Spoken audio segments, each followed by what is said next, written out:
अस्सलाम वालेकुम, मैं हूं हसन खान और आप देख रहे हैं ब्रिटिश लॉरी। क्या आप काम करने के लिए यूके आना चाहते हैं या यूके आने का प्लान कर रहे हैं? अगर हाँ, तो आपको इंग्लिश प्रोफिशेंसी जो है वो प्रूव करनी पड़ेगी। इसके दो तरीके हैं। एक तो सिंपल वेरी ऑब्वियस कि आपको इंग्लिश का कोई टेस्ट देना पड़ेगा जैसे कि आइल्स, और दूसरी ऑप्शन है एक्टिस, यहाँ जिसका पुराना नाम था नारिक।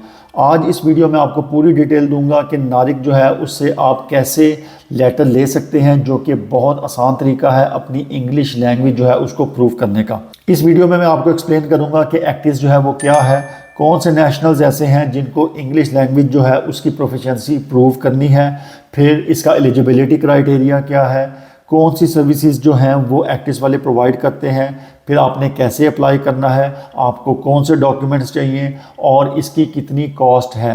वो सारी डिटेल्स मैं आपको दूंगा इस वीडियो के अंदर।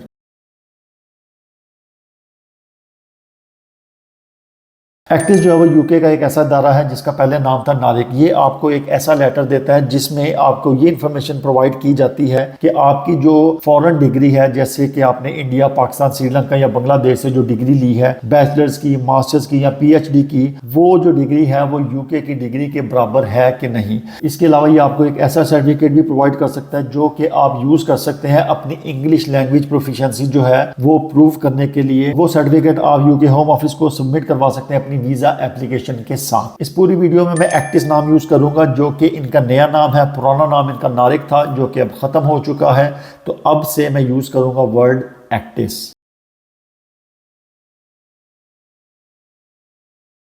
अब मैं आपको एक्सप्लेन करूंगा कि कौन से ऐसे वीज़ाज हैं जो कि आप अप्लाई कर सकते हैं इस सर्टिफिकेट को यूज़ करते हुए। Family including spouse, settlement, citizenship, naturalisation, फिर टीयर 2 जो कि आजकल जिसका नाम है स्किल्ड वर्कर वीज़ा, उसके लिए आप इसको यूज़ कर सकते हैं। हेल्थ एंड केयर का वीज़ा जो है उसके लिए यूज़ कर सकते हैं। फिर आप innovator visa, ministry of religion जो कि पाकिस्तान, इंडिया, बांग्लादेश से जो इमाम मस्जिद होते हैं उनको इधर बुलाया जाता है, उनको भी इंग्लिश लैंग्वेज प्रोफिशिएंसी जो है वो प्रूव करने की ज़रूरत है। वो ये सर्टिफिकेट भी यूज़ कर सकते हैं अगर उनकी कोई डिग्री इंग्लिश में पढ़ाई गई है। उसके अलावा आप हायर पोटेंशियल इंडिविजुअल वीज़ा अगर अप्लाई करते हैं तब भी आप ये सर्टिफिकेट यूज़ कर सकते हैं। अगर आप कैरियर और सीनियर कैरियर जॉब्स के लिए अप्लाई कर रहे हैं तब भी आप ये एक्टिस का सर्टिफिकेट यूज़ कर सकते हैं। एक बैड न्यूज़ है नर्सिस के लिए कि नर्सिस को स्टिल आइल्स का टेस्ट देना पड़ेगा, और बहुत से स्टूडेंट्स जो हैं उनको ये कन्फ्यूजन है कि क्या वो एक्टिस का सर्टिफिकेट यूज़ कर सकते हैं। तो उनके लिए बैड न्यूज़ है कि नहीं, वो एक्टिस सर्टिफिकेट यूज़ नहीं कर सकते, उनको आइल्स का टेस्ट देना पड़ेगा। हाँ, अगर आपने डिग्री यूके से की है तो फिर ना आपको आइल्स की ज़रूरत है ना ही आपको एक्टिस की ज़रूरत है। आप अपना स्टूडेंट वीज़ा जो है वो स्किल्ड वर्कर वीज़ा में कन्वर्ट करवा सकते हैं विदाउट प्रूविंग योर इंग्लिश। क्यों? क्योंकि आपकी डिग्री जो है वो आपने यूके से की है। और फिर इसके अलावा एक और गुड न्यूज़ ये है कि जो एक्टिव सर्टिफिकेट है इसकी कोई एक्सपायरी डेट नहीं है। आपने एक दफ़ा ये सर्टिफिकेट ले लिया तो आप ये 5 साल बाद भी यूज़ कर सकते हैं। और आइल्स में ये प्रॉब्लम है, आपको पता है कि उसकी 2 साल की एक्सपायरी डेट होती है। वो एक दफ़ा एक्सपायर हो गया तो फिर वो आप दोबारा यूज़ नहीं कर सकते आफ्टर 2 ईयर्स।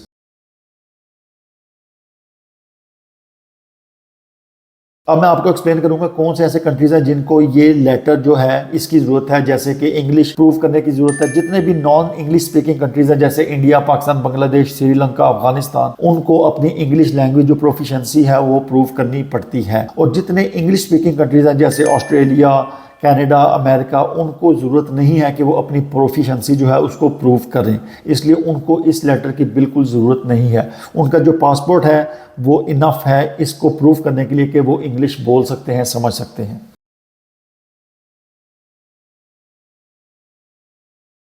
एलिजिबिलिटी क्राइटेरिया बहुत सिंपल है। अगर आपने बैचलर्स, मास्टर्स या पीएचडी की है और वो इंग्लिश में पढ़ाई गई थी आपकी डिग्री, तो आप ये सर्टिफिकेट ले सकते हैं। और ये सर्टिफिकेट जो आपको इशू होगा ये according to the CEFR scale, depending on your degree. अगर बैचलर्स किया है तो वो एक डिफरेंट स्केल है, मास्टर्स का डिफरेंट और पीएचडी का बिल्कुल डिफरेंट स्केल है।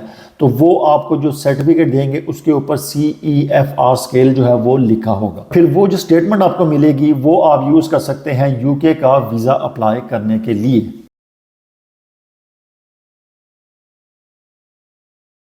ओके, जो एक्टिस वाले हैं वो कौन सी सर्विसेज प्रोवाइड करते हैं? वो दो किस्म की सर्विसेज प्रोवाइड करते हैं, एक वीज़ा एंड नेशनैलिटी सर्विसेज और दूसरा स्टेटमेंट ऑफ कंपेरेबिलिटी। आपको दोबारा कंफर्म कर दूं, आपने वीज़ा एंड नेशनैलिटी सर्विसेज जो है सिर्फ वो वाली ऑप्शन यूज़ करनी है और आपको इंग्लिश प्रोफिशिएंसी का सर्टिफिकेट मिल जाएगा। आपको दूसरी कोई सर्विस यूज़ नहीं करनी।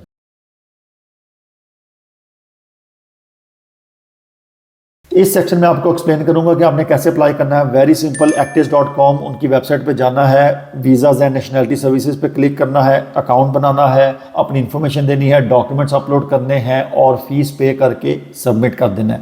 That's it, very simple. आपको मैं ये एक्सप्लेन भी कर दूंगा कि ये आपने कैसे करना है। अच्छा, ये सबसे पहले आपने जो है एड्रेस बार पे लिखना है actis.com, ECCTIS.com और उसके बाद ये जो लिंक है helping you get a UK visa, इस पर क्लिक करना है आपने। उस पर क्लिक करेंगे तो फिर ये पेज खुल जाएगा जिधर वो सारी डिटेल उन्होंने लिखी हुई है कि कौन कौन से जो वीज़ा हैं उनके लिए आप ये सर्विस यूज़ कर सकते हैं। फिर ये जो अप्लाई नाउ का बटन है इस पर क्लिक करना है आपने। इस बटन को क्लिक करने के बाद ये क्रिएट एन अकाउंट का पेज खुल जाएगा। इधर आप अपना अकाउंट क्रिएट करें, रजिस्टर करें और उसके बाद आप अपने डॉक्यूमेंट्स अपलोड करें और सारी इंफॉर्मेशन आपको आगे जाके मिल जाएगी। ओके, इस सेक्शन में आपको बताऊंगा आपको कौन से डॉक्यूमेंट्स चाहिए। वेरी सिंपल, अगर आपने बैचलर्स, मास्टर्स या पीएचडी की डिग्री की है तो वो डिग्री आपको चाहिए, आपको अपनी फाइनल ट्रांसक्रिप्ट चाहिए और एक लेटर आपको चाहिए अपनी यूनिवर्सिटी की तरफ से जो कि होगा मीडियम ऑफ इंस्ट्रक्शन का लेटर। उस लेटर के ऊपर लिखा होना चाहिए कि आपकी जो डिग्री है वो पढ़ाई गई थी इंग्लिश के अंदर।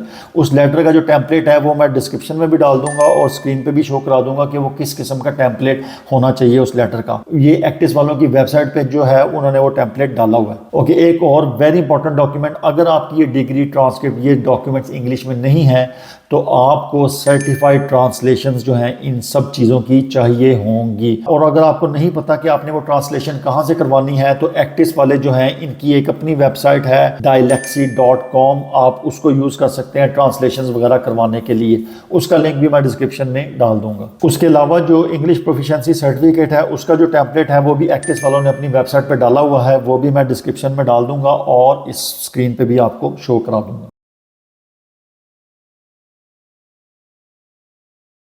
अच्छा, इस सेक्शन में मैं आपको एक्सप्लेन करूंगा इसकी टोटल कॉस्ट कितनी है। जो सर्टिफिकेट है उसकी कॉस्ट है 140 पाउंड्स प्लस VAT।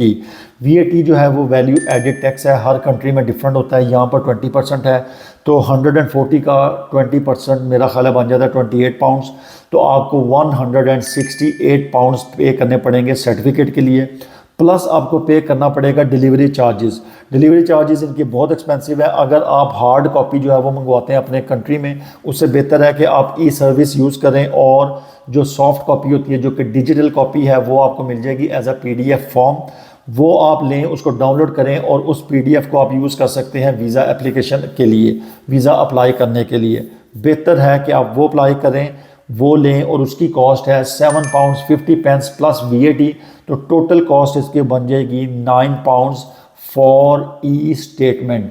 तो आपको पे करना पड़ेगा 168 पाउंड्स प्लस 9 पाउंड्स जो कि बन जाएंगे 177 पाउंड्स।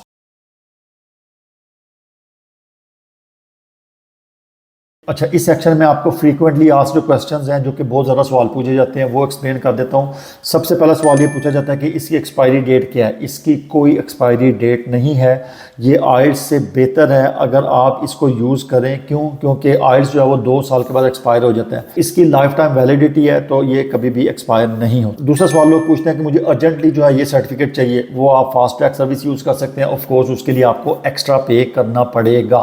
फिर एक सवाल ये पूछा जाता है कि क्या हमें स्टेटमेंट ऑफ कंपेरेबिलिटी जो है उसकी ज़रूरत है। अगर तो आपने इंग्लिश प्रोफिशिएंसी प्रूव करनी है तो आपको स्टेटमेंट ऑफ कंपेरेबिलिटी की ज़रूरत नहीं है। आपने सिर्फ उनसे लेना है certificate of English proficiency, that's it. और फिर एक ये सवाल पूछा जाता है कि how will I receive the certificate. आपको सर्टिफिकेट जो है वो डिजिटल कॉपी जो है वो आप जब अकाउंट क्रिएट करेंगे तो उधर अकाउंट में आपको मिल जाएगी। फिर दूसरा तरीका ये है कि आप हार्ड कॉपी के लिए पे करें उनको और वो आपको पोस्ट कर देंगे। आपके जो एड्रेस होगा, इंडिया, पाकिस्तान, श्रीलंका, बांग्लादेश, अफगानिस्तान, जिधर भी आपने वो मंगवानी है उधर वो पोस्ट कर देंगे। लेकिन उसकी कॉस्ट बहुत ज़्यादा हाई है, तो इसलिए बेहतर ये है कि आप ई सर्विस यूज़ करें और PDF कॉपी डाउनलोड करें। और एक सवाल ये लोग पूछते हैं कि ये कितनी देर में आएगा। वैसे जो उनकी वेबसाइट पे है नॉर्मली तो उन्होंने 10 वर्किंग डेज लिखा हुआ है, लेकिन इससे ज़्यादा भी टाइम लग सकता है। फिर एक ये सवाल लोग पूछते हैं कि यार अगर मेरे पास बैचलर्स डिग्री भी है, मास्टर्स भी है और पीएचडी डिग्री भी है, तो मैं कौन सी डिग्री अपलोड करूं? तो अक्लमंदी तो यही है कि जो पीएचडी डिग्री है उसको अपलोड करें। जो हाईएस्ट आपकी डिग्री है वो उसको कंसिडर करते हैं। तो इसलिए आपने जो अपनी हाईएस्ट डिग्री है सिर्फ उसको सबमिट करना है। अगर आपके पास मास्टर्स है तो आपने बैचलर्स और मास्टर्स दोनों अपलोड नहीं करनी, सिर्फ मास्टर्स की डिग्री अपलोड करें। अगर पीएचडी है तो पीएचडी की डिग्री अपलोड करें। और अगर आपने सिर्फ बैचलर्स किया है तो आपको एफएससी मतलब 10वीं जमात, 11वीं 12वीं जमात की डिग्री अपलोड करने की ज़रूरत नहीं है, सिर्फ बैचलर्स की डिग्री जो है उसको अपलोड करें। ये जितनी इन्फॉर्मेशन मैंने दी है इसकी सारे जो लिंक्स हैं वो मैं डिस्क्रिप्शन में डाल दूंगा। आप अपने टाइम पे फ्री होकर जो है उसको यूज़ करें, देखें। आपको कोई चीज़ समझ नहीं आती कमेंट्स में लिखें और मैं आपको उसका जवाब दूंगा। ये वीडियो आपको पसंद आई है तो लाइक करें, सब्सक्राइब करें, शेयर करें। अल्लाह हाफिज़।